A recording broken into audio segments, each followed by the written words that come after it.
everybody. My name is Greg Hancock, and along with my strictly partially invariant friend, Patrick Curran, we make up Quantitude. We're a podcast dedicated to all things quantitative, ranging from the relevant to the completely irrelevant. In today's episode, we talk about the critical and often unmet assumptions underlying the use of measured variables at multiple time points, whether for simple analyses like tests of means, or more complex analyses like modeling individual growth.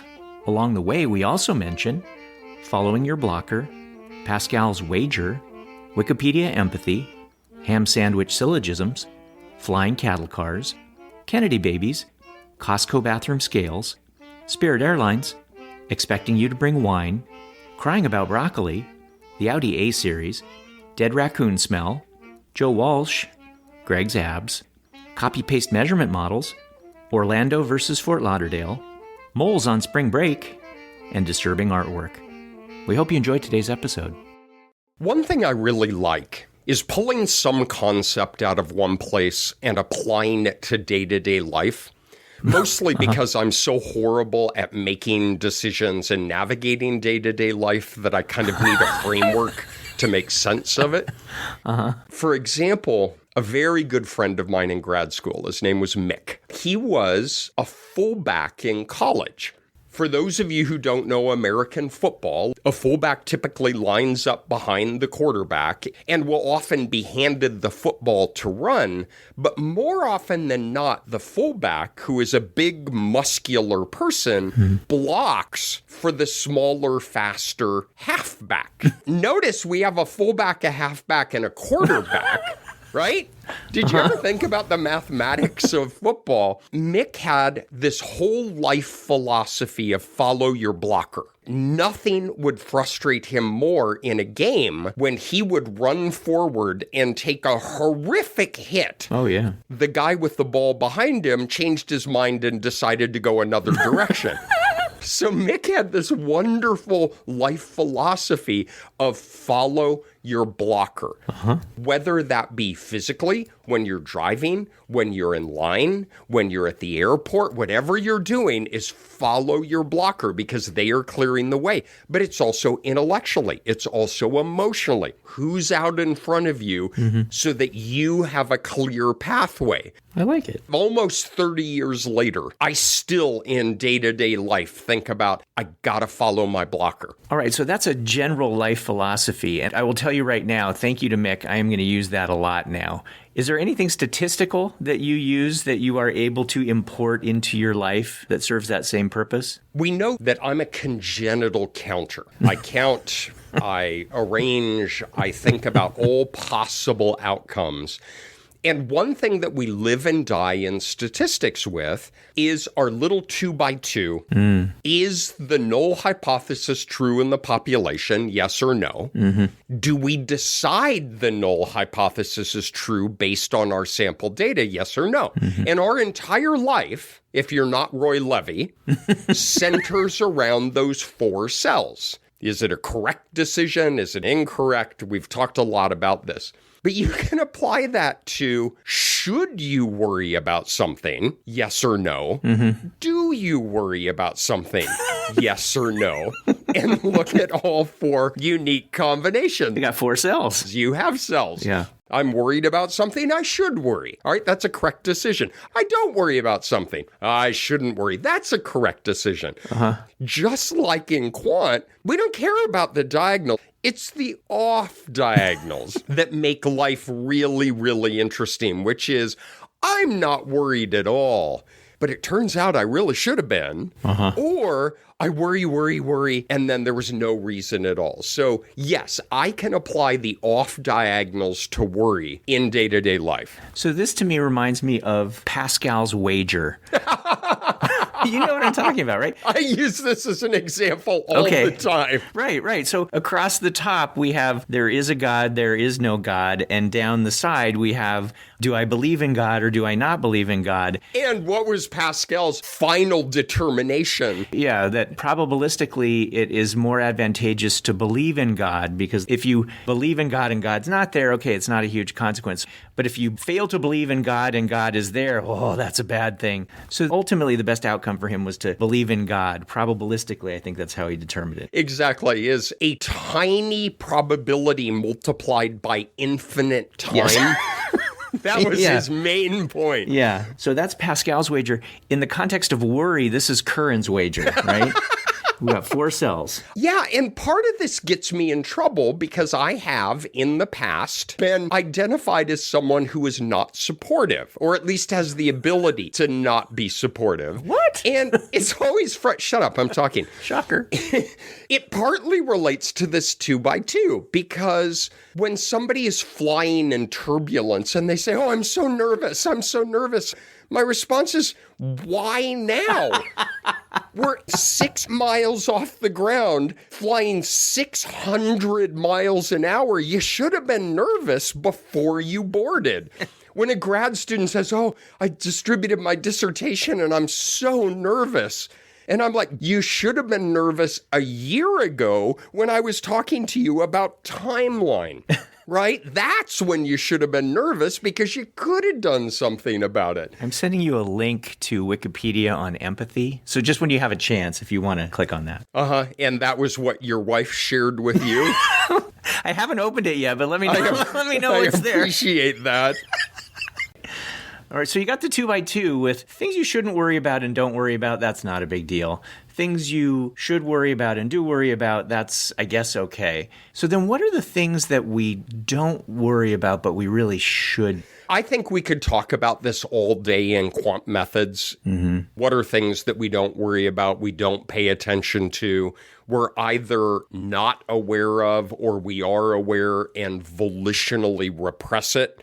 The big one that is increasingly keeping me up at night, and very, very few things keep me up at night, but it's measurement in longitudinal data analysis. There's a logical syllogism. I love logical syllogisms, especially when you have if A then B, if B then C, if C then D, and therefore, by the transitive property, if A then D, but it's something preposterous. Yes, the ham sandwich one. I don't know that one. Really? Yes, really. A ham sandwich is better than nothing. Nothing is better than eternal happiness. Ergo, a ham sandwich is better than eternal happiness. That's a logical syllogism, right? Yes. Okay, good. So the one we're working with here is along the lines of you must collect longitudinal data to make stronger causal inferences. Given longitudinal data, we typically fit complex growth models. When fitting complex growth models, we cannot support the estimation of a fully latent model. If we cannot support the estimation of a fully latent model, we use a scale score. Therefore, if you collect longitudinal data, you must use a scale score. Oof. Well, that whole flyover state kind of thing of going from New York to LA and suspecting something is below you, holy crapola. How did we jump from A to D and get to a mean score with a multi-million-dollar data set? And what are the downstream costs of that? Oh my gosh. And there are tons of assumptions throughout statistics that we just kind of turn a blind eye to and hope that everything will be okay. And we've talked about those quite a bit. We even had an episode on measurement invariance specifically, but in the longitudinal context, things get complicated and people generally don't even think about it, right? When you've got a score at time 1 and a score at time 2, and you want to compare those scores longitudinally, whether it's something as simple as a change from time 1 to time 2, or something more complex as having those measures at more than 2 time points and trying to overlay some kind of growth model, implicit in that is that it's okay to compare the scores from time 1 to time 2 or time 1 to time 2 to time 3 to time 4. And there are conditions where it's just not okay. And what's funny is some of the early concerns about that appropriately focused on the unreliability of the difference score. Yeah. That the difference between 2 scores can be less reliable than either score individually. But there's actually much more at hand than just simple reliability. And I don't think we do students a favor when we begin teaching this at an introductory level, because we kind of set up an unrealistic expectation where at least I, when introducing a 2 time point model, will often talk about, well, let's say that you're evaluating a diet and you have weight and you have weight at time 1 and you have weight at time 2 and you have random assignment. Are you in the control group? Are you in the treatment group? And it's this nice, really tight example to get your head around baseline, change, group comparisons and change. Yeah. But when you have something like weight, and you have a good scale, not your crappy Costco scale that you talked about, but if you have a good scale and no preposterous situations, these things don't apply. You have a highly reliable measure, and weight at time 1 is no different than weight at time 2. That's how we set it up. Yeah. But what about an 8-item reading ability score, and all bets are off? Yeah. So I want to introduce this issue in the context of something very, very simple, and that is just having a measure at time 1 and a measure at time 2. And you mentioned turbulence in airlines. So let's imagine that we are interested in this construct of customer satisfaction. We can say it's with airlines. And that I actually could go inside people's heads and get their true level of satisfaction with a particular airline. I can't do that, but let's imagine I did and I wrote down their true satisfaction. And I did that at time 1 and I did that at time 2. But because I can't do that, instead I administer an instrument. You talked about an 8-item instrument. I could even just give a single item, right? I could say, on a scale of 1 to 10, how satisfied are you with, what's your favorite airlines? Ooh, Southwest Airlines. All right. A flying cattle car. All right. So on a scale of 1 to 10, how satisfied are you with Southwest Airlines? So now I have everybody's true score, which I got by magic, right? Or invasive surgery. And then I have their measured score. Now imagine I did a regression. At time 1, I actually regressed your true satisfaction on your 1 to 10 score of customer satisfaction. I would get out of that regression the things that we always get out of regression. I would get out an intercept. I would get out a slope of the relation between your true satisfaction and your measured satisfaction. And then I would have a certain amount of error variance from this whole thing. And then I go do it at time 2. I get your true satisfaction, your 1 to 10 score. I do the regression. And again, I get out an intercept, I get out a slope, and I get out an error variance associated with that. Now, when I just have in my hand your score at time 1 and your score at time 2, and I'm interested in comparing them, I don't know about all this other stuff that's going on, this intercept, this slope, this error variance of how things are associated with truth. I just have a score in my hand. But the problem is that when I'm comparing scores from time 1 to time 2, when there are issues associated with those underlying parameters that we can't see, it can really mess things up. For example, if someone wanted to do something as simple as compare the mean at time 1 with the mean at time 2, like a little repeated measure design or a paired samples t-test, they've got the mean of the 1 to 10 scale score at time 1 and at time 2. In order to make a meaningful comparison between those two things, in other words, in order for the mean difference to be reflective of some underlying difference in true latent customer satisfaction, a lot of things have to hold. Intercepts from those two little regressions that I mentioned would technically have to be equal. The slopes would technically have to be equal for you even to make a mean level comparison. Now let's imagine that you are interested in thinking about growth models and individual differences in growth, variance in growth. Oh my gosh, in order to be able to make statements about that, you're going to need to have equal slopes of the relations of those measures to their true underlying things, equal error variances. So even to do some very, very fundamental questions, you need a lot of magical things to hold that you can't possibly know about in this particular scenario. La, la, la, la, la. I can't hear you. Sorry, Greg, you're breaking up. La, la, la, la. If you look out the left side of the plane, you can see... You will see we don't have a wing. One thing I like a lot is to go back to early days of conversations and see where researchers were talking about some of these things before we even had a quantitative methods framework to think about it. Yeah. And one of those that I really like is a paper from 1976.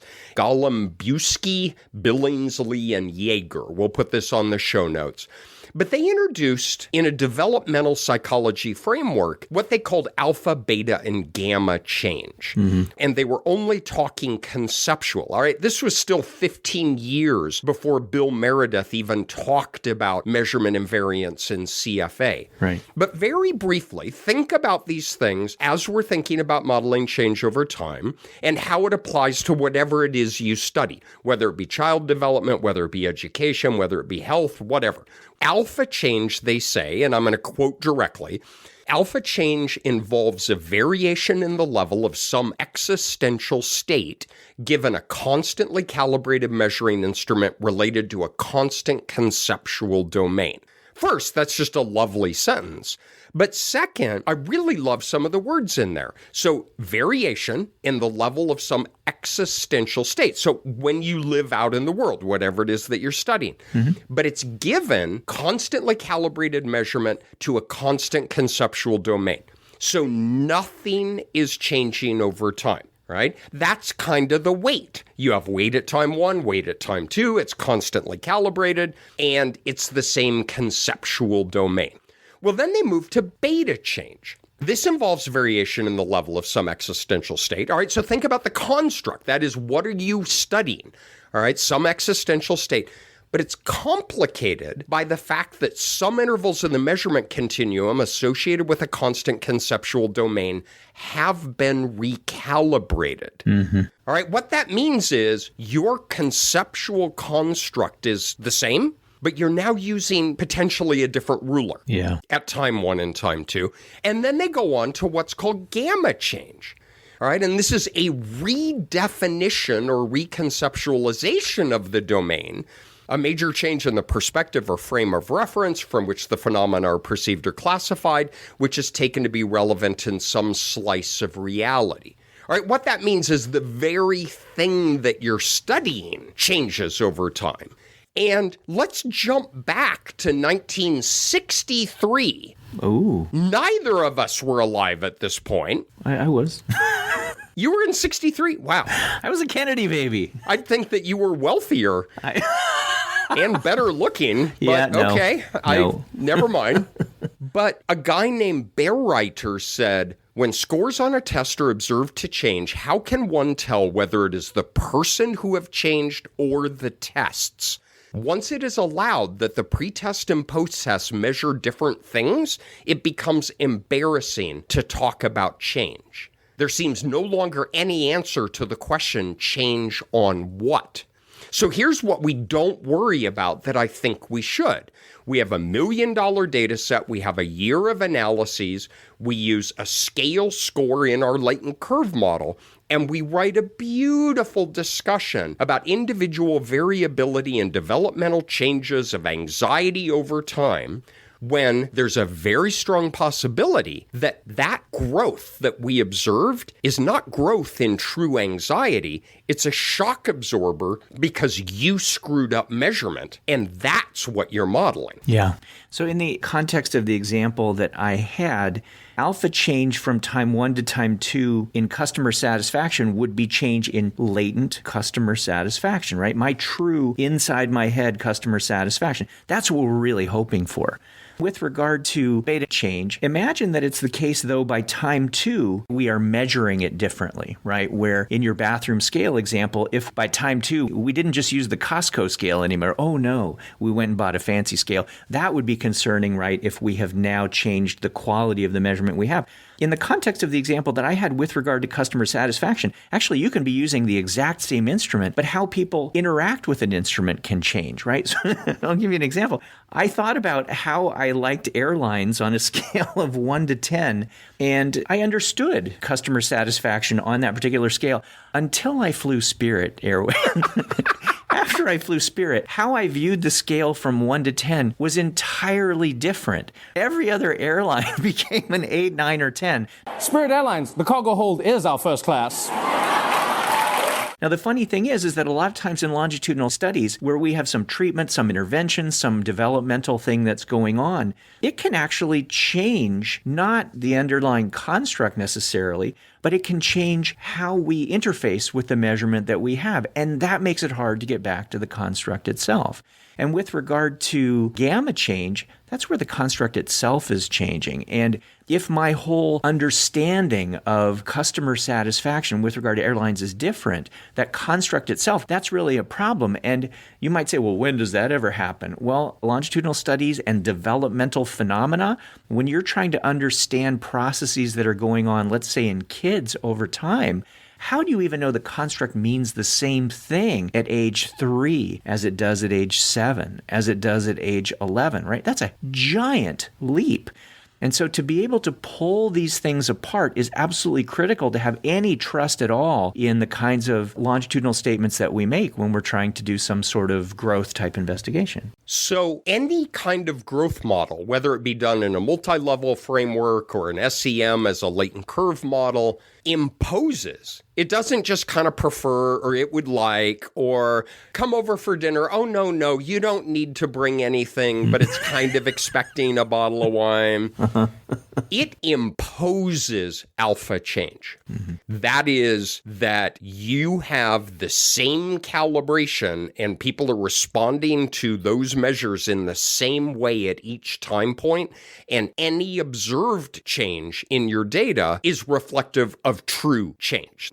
That if your mean goes up in depression, that is change in true internal truth as God sees it depression.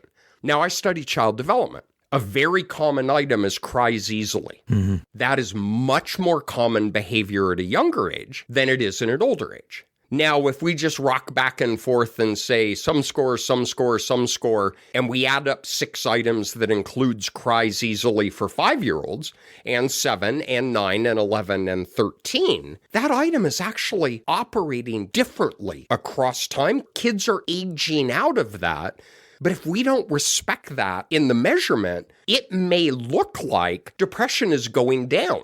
Well, it might be, but it might also be because we've conflated that with this natural aging out of cries easily, because you don't cry because you're forced to eat your broccoli anymore. Now, when you move into adolescence, cries easily can be a real indicator of depressive symptomatology, when at 5 years old, it's a really good indicator of being 5 years old. Right. So just know when you strap on your saddle in the morning to a growth model, you are imposing alpha level change as your assumption underlying your measurement. And it's very easy to see if that were your only item. You said, we're going to measure depression, and we voted on this item, cries easily. Right? You can see how horrible a decision that would be. But even when cries easily is melded in with other things, as you described, right, added into 6 other things, it is contributing differently. And you say, well, I would never do that. You do that every time you administer a math test that has the same items at 3 points in time.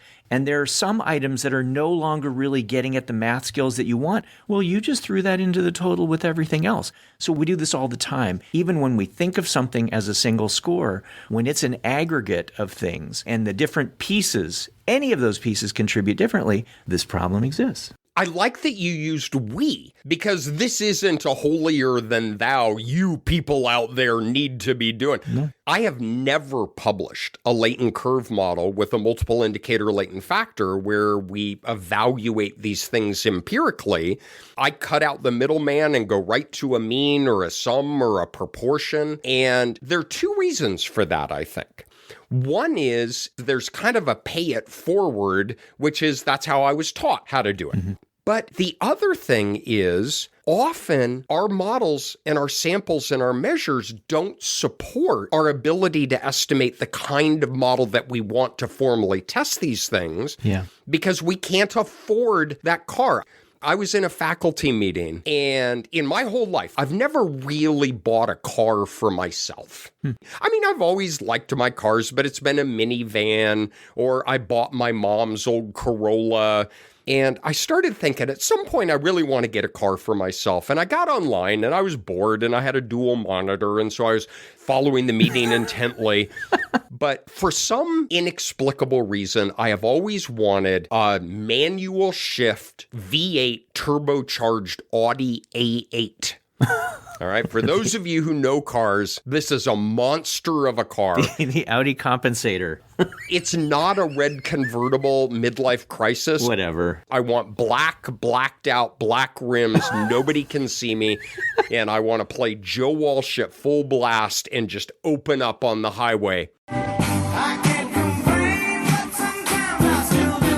Life's been good to me so far.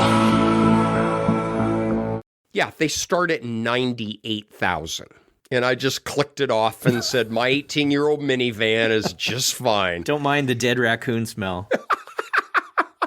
So a multiple indicator latent factor estimated within the confines of a bivariate growth model on a sample of 220 people is my Audi A8. That's what we want, but we can't afford it. And so how do I get my 18-year-old dead raccoon minivan? Well, we turn to a mean score, a sum score, or a proportion score.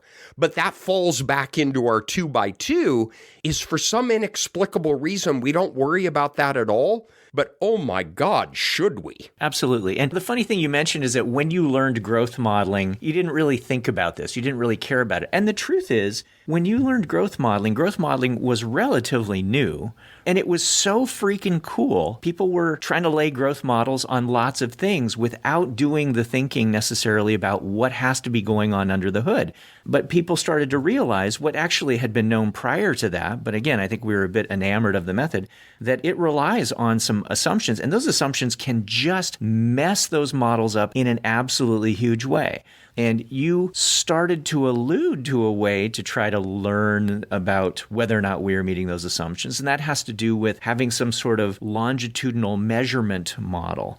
If you could do a longitudinal measurement model, what would you do and how would that help you out? Well, let's take a brief trip down memory lane. Okay. And think about how we measure constructs. We have multiple episodes on construct validity, on factor analysis, on yes, Virginia, there are latent variables. We've got a whole bunch on this, so we're not going to redo those here. But I like kind of building up in first principles. So from a construct validity standpoint, we define what it is that we want to measure. Maybe that's reading ability. Maybe it's gratitude. Maybe it's depression. Maybe it's height. Maybe it's weight.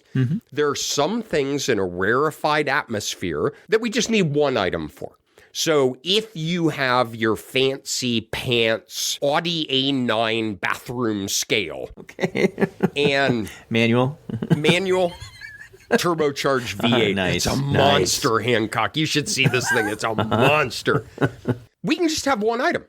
It's reliable, it's valid, it doesn't change over time, it doesn't change over group. You get on and you have your reading. All right, rarely, if ever, do we have that in the kind of things that we do. So we have multiple items. So if we want to assess reading ability in 6-year-olds, we give them a little paragraph and we ask some questions about it. So now we have 10 items, all right?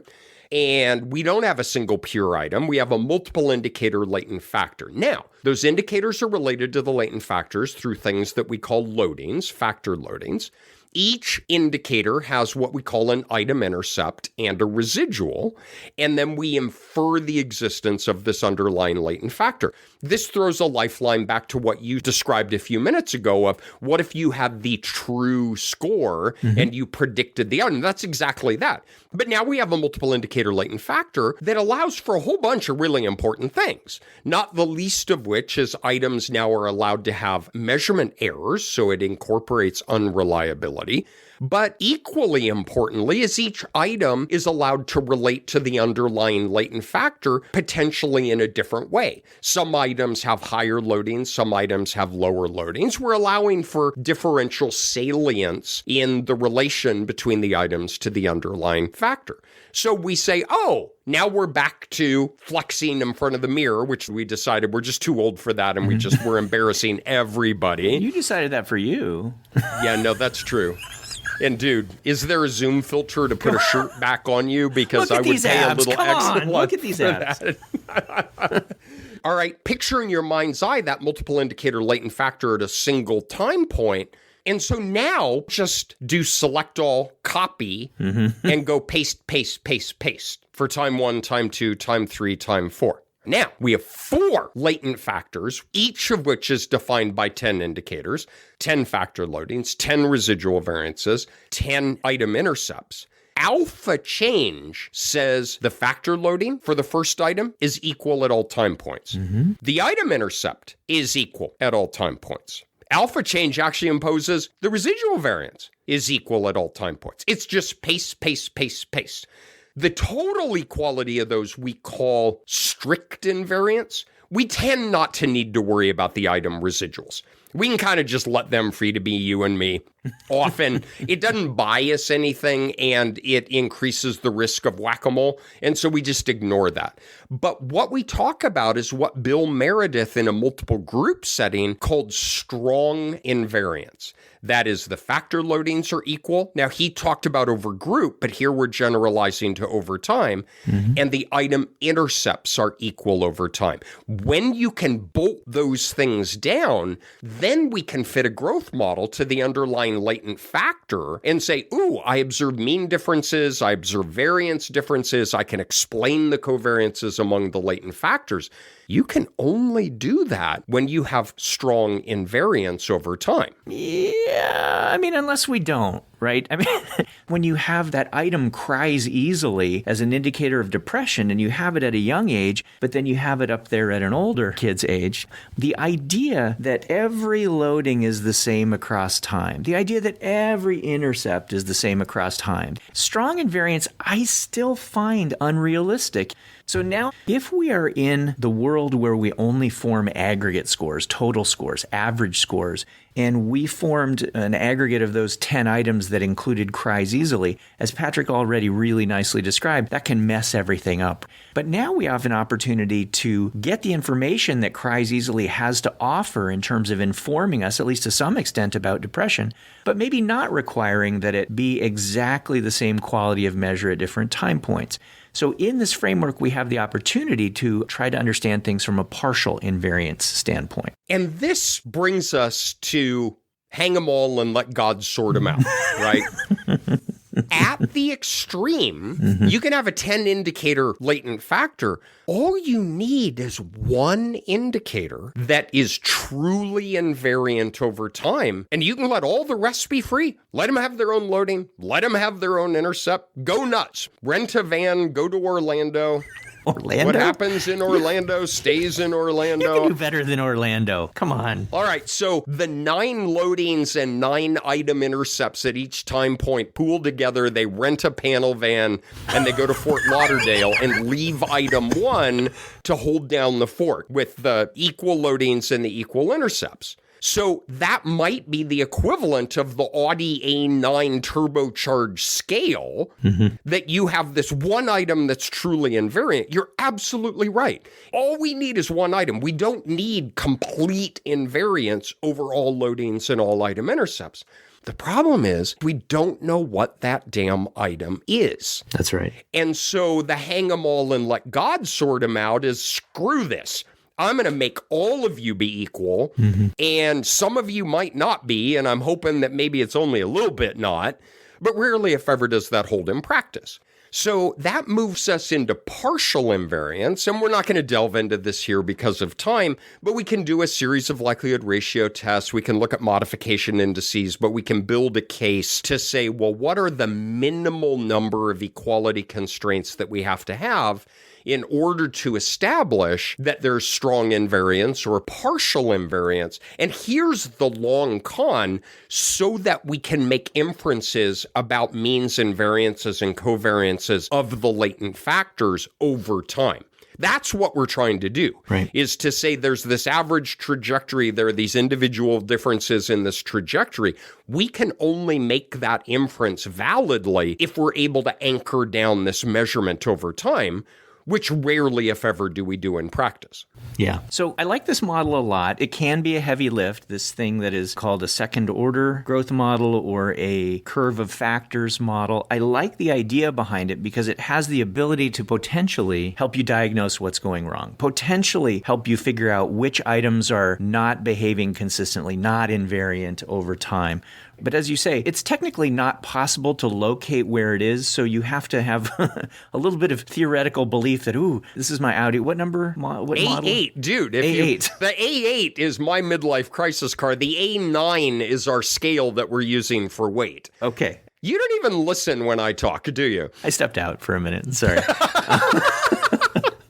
Yeah, so we can't really know which, at minimum one, is our Audi A9 that is going to be that anchor item. But the idea is that we at least have a framework to try to get a sense of where the badness of fit might be coming from. And that badness of fit could be coming in the form of constraints on loadings that really shouldn't be constrained over time, and constraints on intercepts that shouldn't be constrained over time.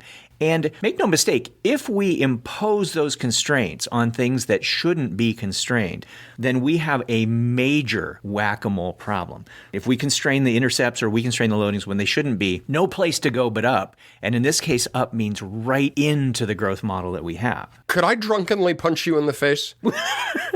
Would you? We've talked about this before, but when you compute a mean score or a sum score, you are actually imposing a measurement model.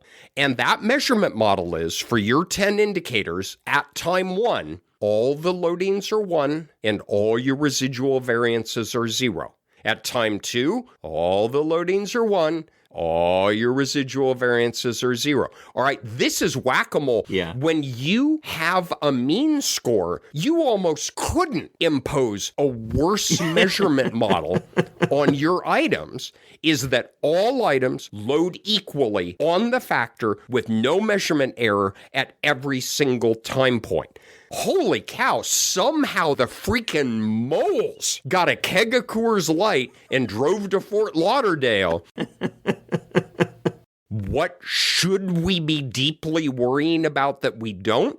You compute a mean score, or a sum or a proportion, it holds for all of these, and you slap that beautiful muscle-bound, glistening latent curve model on it, and you write that it was the best of times, it was the worst of times discussion section, you might have fit an incredible representation of blowing measurement invariance over time that has absolutely nothing to do with the underlying construct. Oh, yeah. And so the second order model that we're talking about has some glimmer of, first of all, being able to have the items have different loadings on their own factor. Second of all, some having different loadings across time and intercepts as well. So there's some potential to diagnose these problems. It's not a perfect system, but it's not awful. But yeah, I love what you said about the moles with the keg of Coors. It's exactly what would happen. I already see the artwork for this episode.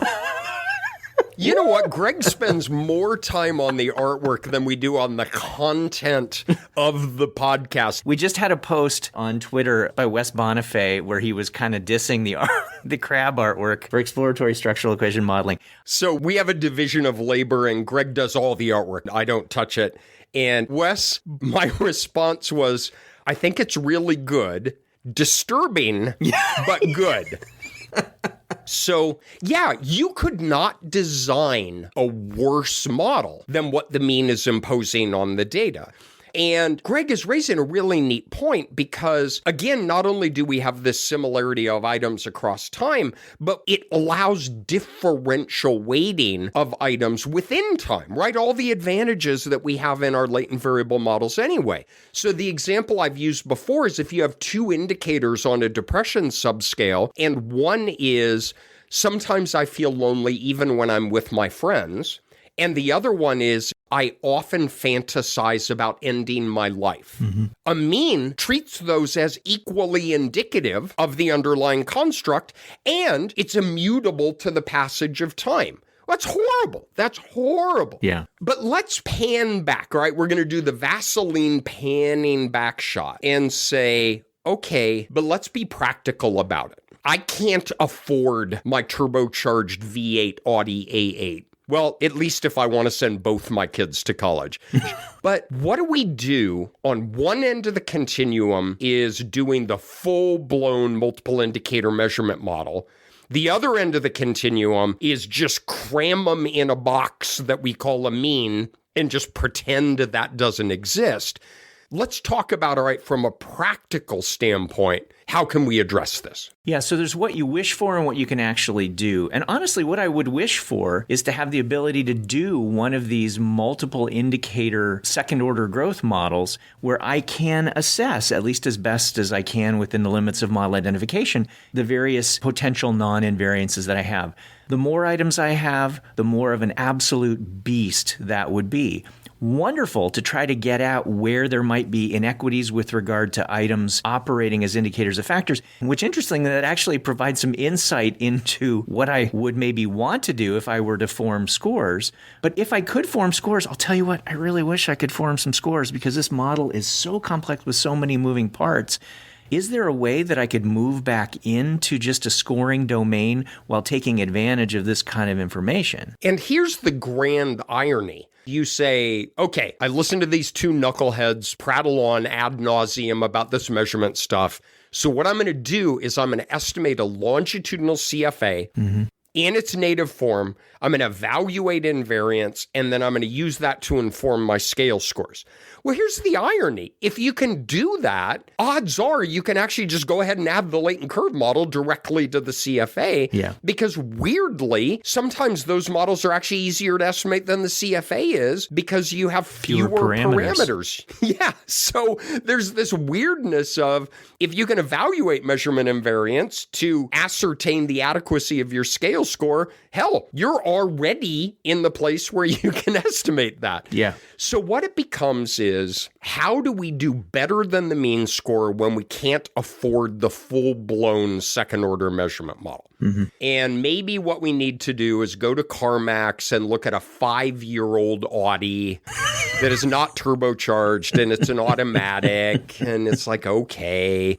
Well, what is that 5-year-old Audi A4? Please, an A4. Picture in your mind's eye, you have 5 latent variables, 10 indicators per latent variable over 5 time periods. What Bauer and colleagues and I have done in the past is to say, all right, let's randomly pick from each person one time point. So each person walks up to the counter and you randomly say, all right, first time point, third time point, fourth time point. Everybody has randomly one time point selected.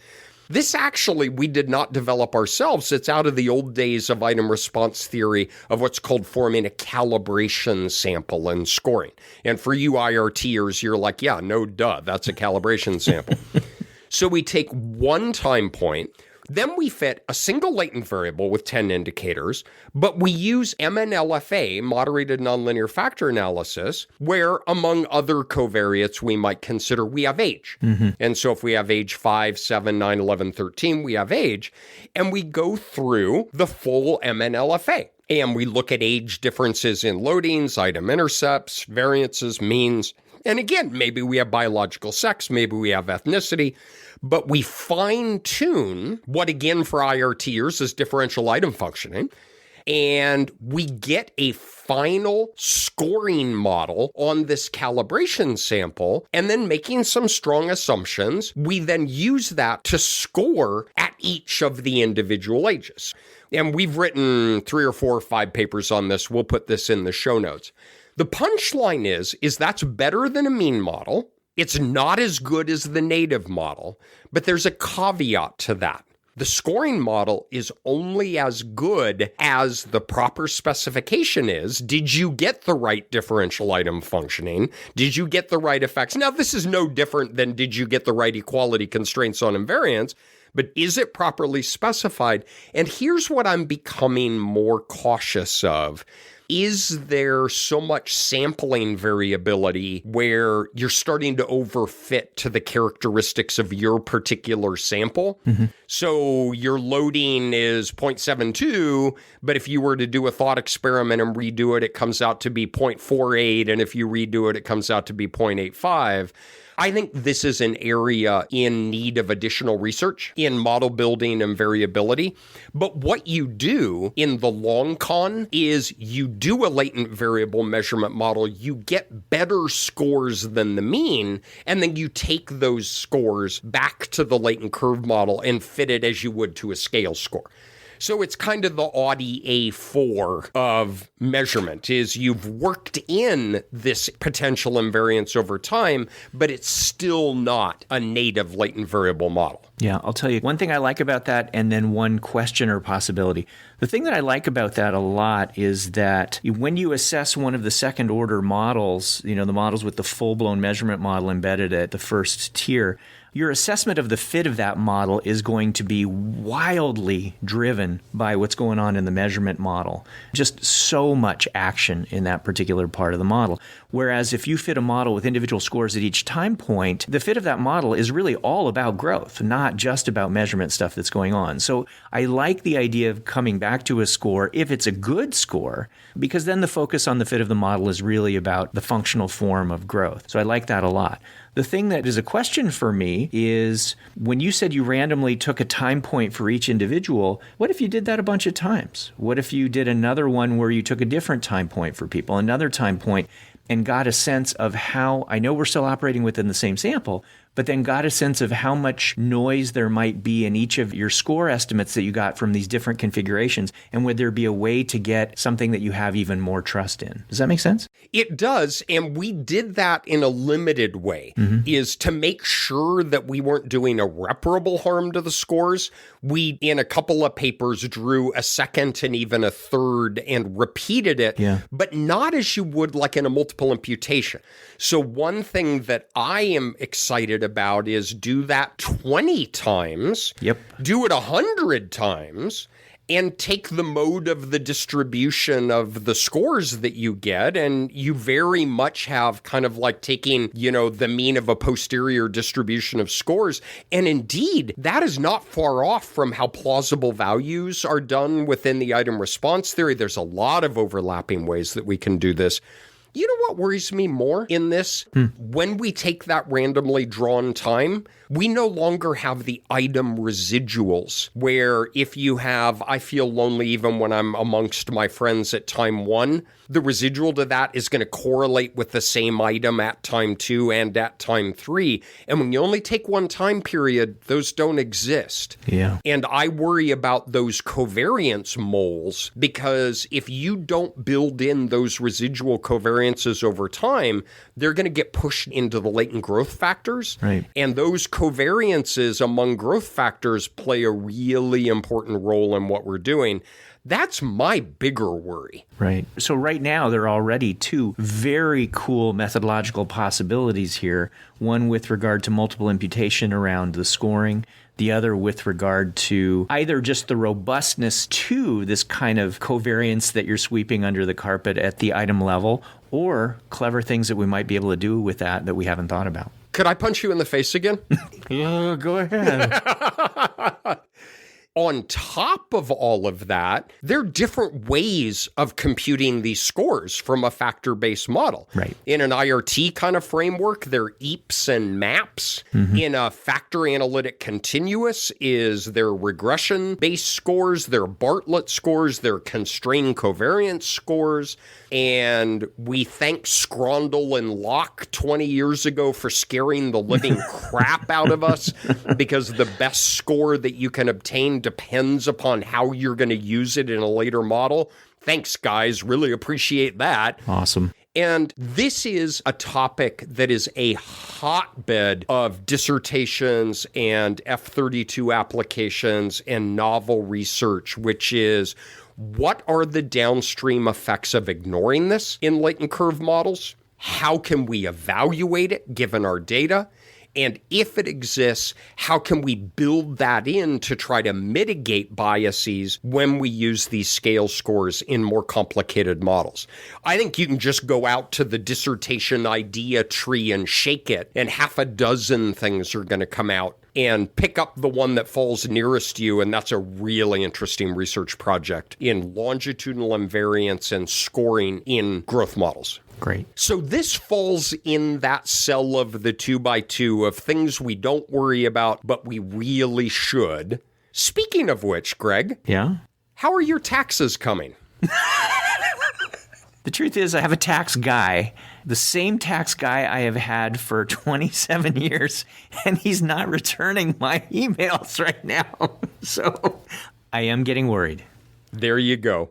All right, thanks everybody. And if you got anything out of this episode, remember, follow your blocker. All right, take care, everybody. Thanks. Bye-bye.